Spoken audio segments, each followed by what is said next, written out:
अस्सलाम वालेकुम एवरीवन। उम्मीद करती हूँ कि आप सब खैरियत से होंगे। आज हम अपने नेक्स्ट टॉपिक के साथ हाजिर हैं, जो कि वाई बॉक्स है, येल ब्राउन ओसीडी स्केल। नाम से ही आप लोगों को पता चल गया होगा कि वाई बॉक्स जो है वो ओसीडी के डिसऑर्डर को डायग्नोज करने के लिए ये टेस्ट जो है वो ओसीडी के क्लाइंट्स पर अप्लाई किया जाता है। ओसीडी के जो सिम्टम्स हैं, साइकोलॉजी के स्टूडेंट्स उनसे बाखूबी वाकिफ़ हैं कि ओसीडी जो डिसऑर्डर होता है उसमें क्या सिम्टम्स जो होते हैं वो शो होते हैं। वैसे तो आप सिम्टम्स जो है वो डीएसएम के ही अकॉर्डिंग याद रखें। लेकिन अभी थोड़ा सा मैं डिसऑर्डर जो है ओसीडी उसके सिम्टम्स का बताऊंगी। इसमें जो होता है क्लाइंट को बार बार एक थॉट का आती है, और उस थॉट पे फिर वो काम भी करना स्टार्ट हो जाता है कुछ अरसे के बाद। यानी कि पहले एक थॉट का बार बार आना और फिर उस पे जो अमल किया जाता है, इस डिसऑर्डर को ओसीडी कहते हैं। इसमें बहुत सी चीज़ें हो सकती हैं, जो बहुत सी ऐसी थॉट्स हो सकती हैं जो बार बार आएँ, जैसे कि बार बार सफाई करना। ओसीडी के पेशेंट्स को लगता है कि हर वक्त जो है कंटेमिनेशन या डर्ट जो है वो इनके इर्द गिर्द मौजूद होती है, तो वो हर वक्त सफाई में लगे रहते हैं। हाथ का धोना बहुत कॉमन है ओसीडी के जो पेशेंट्स हैं उनमें। आप देखेंगे कि हैंड वॉशिंग का की जो कंप्लेन है वो ज़रूर करते हैं ओसीडी के पेशेंट्स। अच्छा, चेकिंग जो होती है ये भी बहुत यानी कि रेपिटेटिव बिहेवियर इस डिसऑर्डर में देखा जाता है। यानी बार बार लॉक्स को चेक करना, या फॉर एग्जांपल अगर औरत है तो वो बार बार किचन में उससे लगेगा कि पता नहीं मैंने जो चूल्हा है वो ऑन छोड़ दिया है, या उसको चेक करती रहेगी। यानी बार बार जो है किसी न किसी चीज़ को चेक करते रहना, उन वो थॉट उनके जहन में बार बार आएगी कि नहीं तुमने ये नहीं किया, बेशक वो काम कर चुके होते हैं। अच्छा, और दूसरा जो है इनको बहुत ही ऑर्डर में हर चीज़ रखना पसंद होती है। हर चीज़ अगर अपनी जगह से हिली हुई है तो इन लोगों को ये चीज़ें नहीं अच्छी लगती। इस तरह के कई सिम्टम्स हैं। जब हम ओसीडी को प्रॉपर डीएसएम से पढ़ेंगे तो इंशाल्लाह इन सिम्टम्स पे डिटेल में बात करेंगे। अच्छा जी, अभी हम थोड़ा सा वाई बॉक्स की तरफ आते हैं कि एक्चुअली इस स्केल में होता क्या है। ये जो वाई बॉक्स है ये क्लिनिकली एडमिनिस्टर भी किया जाता है और सेल्फ रेटिंग स्केल भी है। यानी ये दोनों तरह से जो है वो अप्लाई हो रहा है। और ऑफ कोर्स जैसे पहले मैं बता चुकी हूँ कि ओसीडी के सिम्टम्स को डायग्नोज करने के लिए या आइडेंटिफाई करने के लिए ये वाला स्केल जो है वो अप्लाई किया जाता है ओसीडी के क्लाइंट्स पर। जब आप हिस्ट्री लेंगे और कंप्लेन सुनते हैं, स्पेशली हिस्ट्री पर भी हम अभी बात करेंगे कि हिस्ट्री टेकिंग प्रॉपरली कैसे जाती है, वहीं आपको पता चल जाता है। जब आपको डीएसएम से सिम्टम्स याद होंगे तो जब क्लाइंट अपनी कंप्लेन बताएगा तो आपको फ़ौरन अंदाज़ा हो जाएगा कि ये टेस्ट यानी बीडीआई या बीएआई, इस पे ओसीडी लगेगा या कौन सा टेस्ट इस पे लगेगा, वो आपके जहन में आ जाता है। तो फिर आप थोड़ा सा अपने सेशन को प्लान करते हैं कि किस तरह से हमने कौन कौन से टेस्ट जो हैं अब आगे अप्लाई करने हैं। तो उसमें फिर आपको जैसे ही पता चल जाएगा तो आपने सिम्टम्स को देखते हुए, उसकी प्रेजेंटिंग कंप्लेन को देखते हुए वाई बॉक्स को अप्लाई करना है।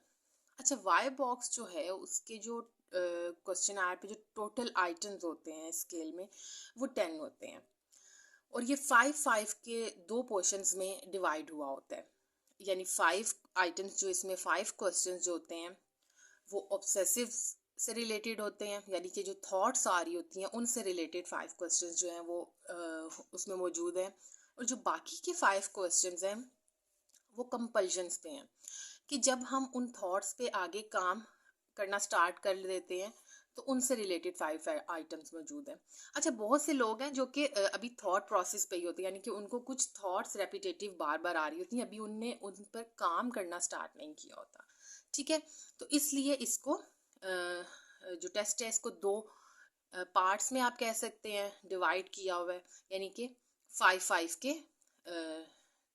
जो टोटल 10 क्वेश्चंस हैं वो इस स्केल में मौजूद होते हैं। अच्छा, इन 10 आइटम्स के आगे जो लिकेट स्केल दिया जाता है वो 5 लिक का लिकेट स्केल होता है। अभी मैं आपको स्केल दिखाऊंगी तो आपको बिल्कुल सही तरह से समझ आ जाएगी कि एक क्वेश्चन के आगे जो 5 ऑप्शंस जो होती हैं वो दी होती हैं, जो कि 0 से 4 में के दरमियान होती हैं। ज़ीरो जो होगी ऑप्शन, उसका मतलब है कि नो सिम्टम्स। ठीक है, अभी मैं पढ़ के आपको दिखाऊंगी क्वेश्चन, क्वेश्चन आए तो आपको बिल्कुल सही से वो स्केल समझ में आ जाएगा। और 4 पे अगर क्लाइंट जो है वो बता रहा है तो इट्स मीन के सिम्टम्स जो हैं वो स्वेयर हद तक पहुंच गए हुए हैं। ठीक है, तो इस तरह से आपने स्कोरिंग करनी है लिकेट स्केल पर, जो कि 0 से 4 के दरमियान होगी। अच्छा जी, मेरे पास जो वाई बॉक्स है उसका इंग्लिश वर्जन जो है वो पड़ा हुआ है, और मैंने कहा कि वही आप लोगों को शो करवा दूं ताकि एक बार आप लोगों को पता चल जाए कि ये टेस्ट जो है वो होता किस तरह से। ये देखिए जी, मैं अभी आपको करीब से भी दिखाऊंगी, लेकिन फ़िलहाल मैं इस तरह से दिखा रही हूँ कि आपको पूरा एक ही बार नज़र आए। आप देखेंगे कि दो पार्ट्स में है, 5-5 के, यानी कि 5 तक देखें आप तो ऑब्सेशंस के क्वेश्चंस हैं, और उसके बाद 6 से जो है वो कंपल्शंस के क्वेश्चन जो है वो स्टार्ट हो जाएंगे। तो इसी तरह से आपने ये अप्लाई करना है कि आपने फर्स्ट क्वेश्चन जो है क्लाइंट को उर्दू में ट्रांसलेट करके बताना है, क्योंकि इंग्लिश में नहीं समझ आती ऑफ कोर्स क्लाइंट को। या फिर आप उसके एजुकेशनल बैकग्राउंड को देखते हुए जब आप हिस्ट्री ले लेंगे तो आप इंग्लिश में, लेकिन ज़्यादा बेहतर रहेगा कि आप उससे उर्दू में ही सवाल करें ताकि उसको समझने में बिल्कुल भी गलती ना हो और वो सही तरह से जवाब दे उसका। जी, तो ये देखें, मैंने थोड़ा सा आपको करीब से ये टेस्ट दिखा रही हूँ, और इसका फर्स्ट क्वेश्चन जो है वो आप देखें कि how much time do you spend on obsessive thoughts. फिर उसके बाद आप लिकेट स्केल भी आगे देखें कि 0, 1, 2, 3, 4। ठीक है, इस तरह से ये दिया हुआ है और आपने उसके अकॉर्डिंग इस पे मार्क करना है कि क्या वो आंसर देगा। अच्छा जी, तो पहला क्वेश्चन है कि how much time do you spend on obsessive thoughts. तो अपने सवाल को पूछना क्लाइंट से इस तरह से है कि आप अपने दिन का कितना वक्त एक किसी भी एक सोच में गुजारते हैं। बिल्कुल कोई सोच बार बार नहीं आती, या 1 से 2 घंटे लग जाते हैं किसी सोच को बार बार आने में, 1 से 3 घंटे, या 3 से 8, या आप ये समझते हैं कि 8 घंटे से ज़्यादा एक थॉट आपको बार बार, एक सोच बार बार आपको आ रही है। यानी इस तरह से आपने सवाल को पूछना है, बिल्कुल पढ़ के नहीं बताना कि जी बताएं एक सोच को आने में आपको कितना टाइम लगता है दिन में। क्वेश्चन को आपने इस तरह से पढ़ना है कि क्लाइंट को लगे कि वो मुझसे बात ही कर रहा है।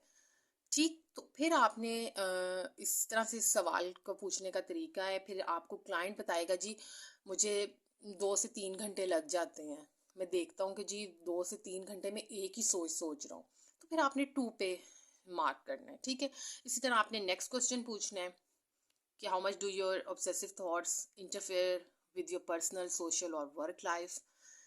कि क्या ये वाली जो थॉट है ये आपके जो बाकी काम है, आपकी पर्सनल लाइफ, आपकी सोशल, उसको भी डिस्टर्ब कर रही है। तो फिर जो वो आपको बताएगा कि नहीं, या थोड़ी बहुत, या बहुत हद तक, तो आपने उसको जो है वो मार्क करना है।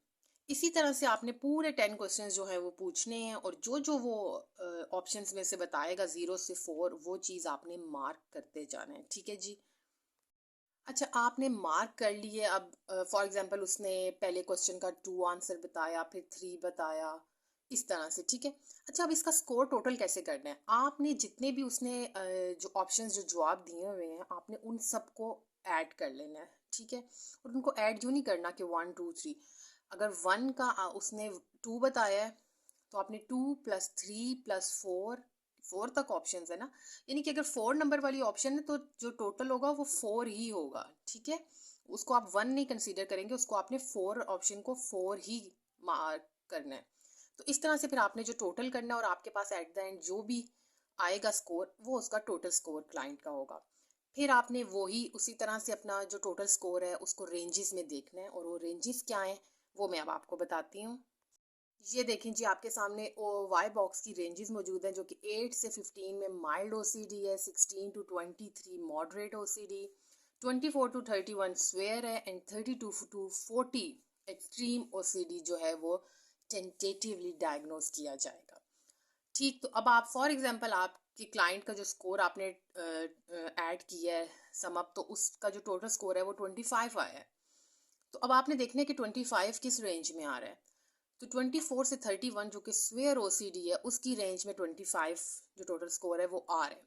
तो इट्स मीन आपका क्लाइंट स्वेयर ओसीडी जो है उसमें आ रहा है। ठीक, उम्मीद करती हूँ कि आपको ये जो वीडियो थी ये इंफॉर्मेटिव लगेगी स्टूडेंट्स, और अगर इंफॉर्मेटिव लगती है तो प्लीज़ आप मेरे चैनल को सब्सक्राइब करें और शेयर करें अपने और साइकोलॉजी के जो स्टूडेंट्स हैं उनके साथ ये videos. Thank you so much.